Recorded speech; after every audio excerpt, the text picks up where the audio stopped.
Le laboratoire central vétérinaire est un établissement à caractère administratif créé par la loi 027 du 1er juillet 1994 par l'État malien et il a confié 4 missions essentielles.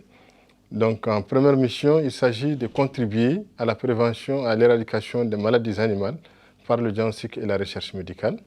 Un deuxième point des missions qui lui ont été confiées par l'État malien, il s'agit d'assurer, sur le plan de la santé publique, le dépistage des maladies animales transmissibles à l'homme, ainsi que l'analyse microbiologique des aliments, eaux et boissons. Et un troisième point de sa mission, c'est d'assurer, par la production de vaccins, la protection du cheptel contre les maladies infectieuses. Et un quatrième point de sa mission, il s'agit au labo de contribuer à la formation de tous les vétérinaires en technique de laboratoire. La perspective de cette formation, elle est énorme.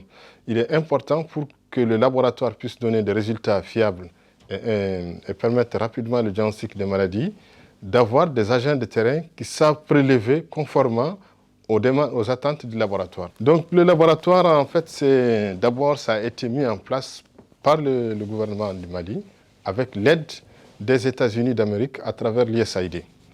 Ça, c'est le premier partenaire du laboratoire de tous les temps. Ensuite, on a des partenaires techniques qui nous accompagnent dans ce cadre-là, notamment la FAO, c'est-à-dire l'Organisation des Nations Unies pour l'alimentation.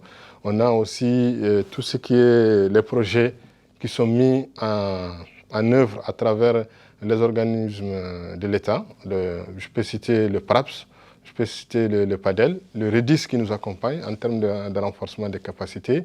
Et nous avons des partenaires opérationnels tels que l'Ordre des vétérinaires, la Direction nationale des services vétérinaires, avec qui on travaille énormément, et aussi tout ce qui est service technique de la santé humaine.